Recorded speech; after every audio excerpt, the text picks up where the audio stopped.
Hello, and thanks for joining me. As you can see, I'm in the workshop today. I've not actually posted a video for quite a while, and if you follow this channel regularly, you might wonder why, what's been happening. So I'll give you a quick update and explain why I've not posted for a while. But first of all, let's have a look at what I've got on the bench and what I'm up to. I'm just a few days back in the UK now from having spent the whole winter in South America. And before that, I was travelling in the Himalayas. I was in Nepal and Tibet for a couple of months.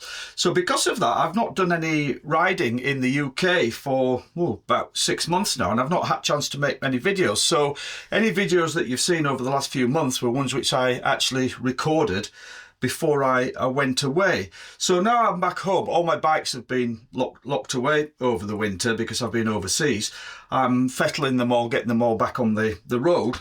This is the rear wheel of my KTM, and so I've just been whipped the old tyre off. I'm going to put some new tyres on it and cleaning up the wheel. And I was just checking the spokes, and I found I had a few loose spokes.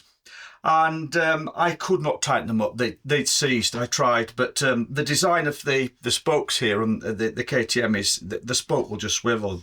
Anyway, so I whipped the tyre off, took the tape off, and what I found is I've stood the wheel on end. You're not going to be seeing it here, and I just dribbled some penetrating oil into the top of the spoke nipple and left that on each of the ones that were tight, and left that to soak for a while. And thankfully that's loosened up, so I've got the relevant spokes off. So I'm just going to clean those up now, and I'm going to put some anti-seize compound. So I've got this Permatex anti-seize compound, which I'm going to put just on the spoke nipples that I've taken off. So hopefully that will stop those seizing again. The other ones, we'll just see what.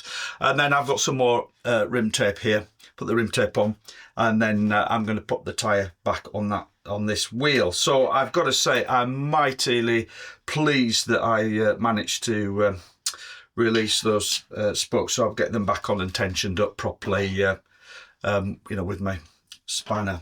So anyway, yeah, I've been away traveling a lot, and people who follow the channel regularly, I've got a few followers who follow very closely, and they said, "Oh, why don't you make travel videos?" Yeah, well, I do sometimes, and you'll see there's a few few travel videos on my channel, but I just feel that there are other people out there do the traveling videos so much better than I ever could. And also, hang on, I'll just move my camera back whilst I talk. Yeah, sorry, I just moved the camera. Might as well look at you whilst I'm talking. I feel that there are other people that do travel videos so much better than I ever could, unless I'm picking up one specific thing. But also, if you try and record videos when you're traveling, it just really changes the nature of your traveling. You're always thinking about, how can I get a shot of this, setting up the camera, getting all the different camera angles, stopping, setting up the camera, riding back, riding past to get the shot, riding back to collect your camera. It just totally changes the nature of what you're doing. When I went down to the Pyrenees last summer, I spent 6 weeks riding in the Pyrenees, and I took my camera gear with me, and after a few days I just gave up because I thought I'm not actually able to enjoy the ride and enjoy the trip because I'm just thinking about filming all the time. So I packed all my filming gear away, and I hardly did any video recording at all. Later in the summer, in the autumn, I flew out to Nepal, and I spent a couple of months out there, and I rode over with some friends, rode over into Tibet. Now that was quite some adventure, and I have got some video footage of that. And I will try and edit it and get something up on the channel, because I think that's worth sharing. That's something. It's a little bit different, it was a fantastic trip. I had a great time. But then I flew back to the UK, spent Christmas at home in the UK, and then I flew out to South America, and I've spent the whole of the winter in South America. I just got back last weekend, and I didn't even bother taking my filming equipment with me. I didn't take my cameras with me to South America. I just thought I want to go and have a holiday. I want to have a trip, enjoy myself, and not be worrying about recording and posting on the YouTube channel. This channel for me is not a job. I don't want it to become a job. I'm retired. I enjoy being retired. I enjoy doing what I do. Sometimes I make videos if I feel it's something interesting worth sharing with people.